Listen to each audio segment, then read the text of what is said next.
նախ ուզում եմ ես էլ անդրադառնալ միջադեպին, որը տեղի է ունեցել, բայց իսկապես ուզում եմ հասկանալ ինչ նա խնդիրը։ Խնդիրը բառի մեջ է, սրիկայաբար բառն է եղել խնդիրը, թե մնացած մեղադրանքը։ Իսկապես չհասկացա, որտեվ մնացած մասով բոլորը շատ լավ գիտեք ընդդիմության ու առավել եւս մեր մոտեցումները, երբ որ մենք կոնկրետ զոհերի մեջ, պատերազմի մեջ գոնե այդքան զոհ ունենալու մեջ մեղադրում են քաղաքացիական պայմանագրին, եւ սա գաղտնիք չի։ Իսկ Նիկոլ Փաշինյանը այս ամբիոնում նորից կրկնեմ, կանգնել ասելա, կարող ենք պատերազմը ավելի շուտ կանգնացնել, կունենայինք նույն արդյունքը, ուղղակի զոհերը այդքան չէին լինի։ Սա ասելա Նիկոլ Փաշինյանը։ Ես չգիտեմ, սրանից հետո եթե մարդ այդ ամեն ինչից հարազատ կորցնելով հանդերձ, այսինքն ինչպես որակի դա, չգիտեմ։ Ու Պարոն Ռուբինյան, խնդրում եմ վերևից այդ սպառնալիքները, մեկը ասում է կնստացնենք, մեկը դուրս կշպրտենք ու նման բաներին վերջ տվեք, մի շարունակեք այդ տոնով, թե չէ մեր կողմից էլ համապատասխան արձագանք։ Պարոն Քոչարյան, դուք այն դիրքում չեք, որ ինձ հորդորեք, ինչպես ես վարեմ նիստերը։ Ես կվարեմ նիստերը, ինչպես հարկ կա համարեմ, բնականաբար ազգային ժողովի կանոնակարգ սահմանադրական օրենքի սահմաններում եւ նպատակ ունենալով ապահովել նիստերի բնականon ընթացքը։ Ձեզ մոտ ոնց որ թե սովորություն է դարել ամեն ելույթում անդրադառնալ իմ նիստ վարելու ոչին։ Խնդրում եմ դա չանել, շարունակեք ձեր ելույթը։ Եթե ձեր որևէ արտահայտություն կամ ձեր աջ եւ ձախ նստած մարդկանց որևէ արտահայտություն կվիրավորի մեզ, դուրս կլինի ձեր իսկ հայտարարած բարեկրթության չափանիշներից, մենք դրան արձագանքելու ենք ու շատ խիստ եւ դա ասելու կարիք չկար, որովհետեւ մենք այս 10 օրերի ընթացքում որևէ կերպ որևէ մեկին չենք վիրավորել։ Խնդրում եմ ժամանակը վերականգնել, շատ եք միջամտում։ Հիմա Սիրելի հայրենակիցներ, խոսենք արտաքին քաղաքականությունից եւ այս իշխանությունների վարած հատկապես արտաքին քաղաքականությունից եւ ընդհանրապես։ Տեսեք, շատ է խոսվում Նիկոլ Փաշինյանի քաղաքացիական պայմանագրի կողմից իրական Հայաստանի մասին, այսպես կոնցեպտ կա իրական Հայաստան, որտեղ եթե պարզ լեզվով ասեմ, փորձում է կոմպյուտերային լեզվով ասած ֆորմատ անել այսպես հիշողությունը, ամեն ինչ, անցյալը, ինքնությունը եւ այսպես զրոյից սկսել կերտել մի նոր հասարակություն, նոր արժեքներով։ Օրինակ, ինչ է ինձ համար իրական Հայաստանը, առաջին հերթին իրական Հայաստանը ինձ համար սկսվում է քարտեզից, քարտեզի վրա մեր դիրքից, որտեղ ենք մենք գտնվում, որովհետև սա այն բանն է, որն իսկապես չենք կարող փոխել։ Եվ այս դիրքը, որը մենք ունեցել ենք, իհարկե եղել է շատ ավելի մեծ, գոնե հայկական վերահսկողության տակ ավելի մեծ դիրքեր ենք ունեցել ու ձեր իշխանության ժամանակ սա փոքրացել է ու վերջը մի տեսակ դժվար է երևում։ Հիմա այս դիրքից կախված մենք ունենք թե որոշակի առավելություններ, թե ռիսկեր, Թուրքիա կա, Ադրբեջան կա, Ադրբեջանը գիտեք, շատ է այստեղ խոսվել նաև այդ զավթողական խոսույթը արևմտյան Ադրբեջան եւ մնացածը ու սա ռիսկեր է։ Կա Թուրքիան, ով ամեն կերպ աջակցում է Ադրբեջանին,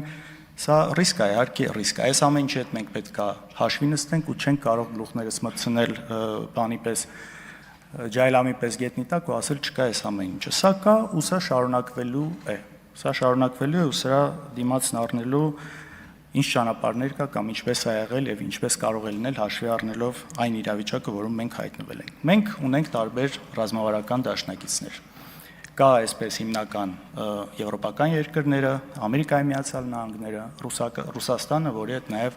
ռազմավարական սերտ դաշնակցային հարաբերություններ ենք ունեցել եւ տեսեք, այս ամեն ինչի համատեքստում նաեւ արտաքին քաղաքականությունը միանշանակ պետք է կառուցվի այն ուղղությամբ, թե նաև որտեղ է մեր ժողովրդի բարեկեցության շահը, մեր երկրի տնտեսական շահը, որովհետև առանց սրա, եթե քո բարեկեցության, տնտեսության շահը գտնվում է միտեղ, բայց դու քաղաքական վեկտորը տանում ես այլ տեղ, այստեղ կարոտկի է տալիս, կարճ միացում է տալիս, խնդիր է սա առաջացնում, մենք հիմա այդ խնդրի մեջ ենք։ Մենք կոնկրետ հիմա այս խնդրի մեջ ենք ու ինչի համար է սա արվում։ Իսկապես ինչի համար է սա արվում։ Օրինակ եկեք խնդրում եմ վերանանք մեր նախասիրություններից, ով ինչ նախասիրություն ունի արտաքին քաղաքական հարցում։ Կա մեր երկրի շահը, մեր ժողովրդի շահը։ Օրինակ, պարոն Խանդանյան, դուք անցած տարի գնացել եք Ուկրաինա, Ռադայում զորակցություն եք հայտնել ձեր գործընկերներին այնտեղ։ Ես խնդիր չունեմ ձեր գնալու հետ, բայց սա Հայաստանի շահը այստեղ որն է, ես չեմ կարողանում հասկանալ։ Կամ Նիկոլ Փաշինյանի կինը գնում է այլ Ուկրաինա, ինչի համար այս ժամանակ այդ ամեն ինչը անել։ Եթե կարելի է զերծ մնալ, ոչ մեկ չի ասում մի կողմին կամ որևէ կողմին ու ոչ մի կողմից կարծում եմ մեզ չպիտի էլ իրավունք ունենա պարտադրելու սա։ Բայց այս սա անելու արդյունքում շատ լուրջ խնդրի առաջ են կանգնում։ Այսինքն եթե ավելի խորանամ հասկանում եմ որ նա շահը, ու հիմա կփորձեմ նաև դրանից խոսել, ուրեմն որն է իմ կարծիքով այս ամեն ինչի շահը, որովհետև սա այս խոսույթը, այդ քայլերը, որն արվում է, ձեռք է տալիս կոնկրետ բնականաբար արևմտյան շատ երկրների, որովհետև կա գլոբալ հակամարտություն եւ փոխանակ մենք ամեն կերպ խուսափեինք այս ամեն ինչից, մենք չգիտես ինչի ինչ որ բախման կետերից մեկը դարձանք։ Եվ երբ որ հատկապես եվրոպական երկրները, արևմտյան երկրների մոտ է գտնվում ժողովրդավարության կնիքը դնելու, այսպես այդ կնիքը հաստատելու։ Այստեղ իրանց սրտով գնալու համար այդ ամեն ինչը արվում է, որ այն մնացած բազմաթիվ ապօրինությունները, քաղբանտարկյալները, որոնց մասին մենք խոսում ենք, բարձրաձայնում ենք, ընտրություններում խախտումները, ԲՀԿ-ի մանդատներ գողանալու մնացածը այնտեղից խնդիր չառաջացնի։ Ու այստեղ նաև քանի անգամ հնչեց կարծիք, տեսեք, բան չկա, քաղբանտարկյալների հետ կապված զեկույցներում ոչ միտեղ արտահայտված չէ, բնականաբար չի արտահայտվելու։ Մենք հասկանում ենք, չէ՞ որ կառույցները քաղաքական շատ մեծ ենթատեքստ ունեն։ Եվ այդ ժողովրդավարությունն էլ մի գործիք է, որ երբ պետք է օգտագործվում է այդ մուրճը, երբ պետք չի օգտագործվում։ Հիմա այս ամեն ինչը արվում է նաև մեծ մասով այս ամեն ինչը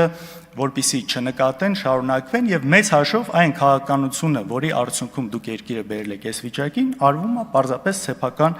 իշխանությունը պահելու համար ու ժողովրդի շահը այստեղ ուղակի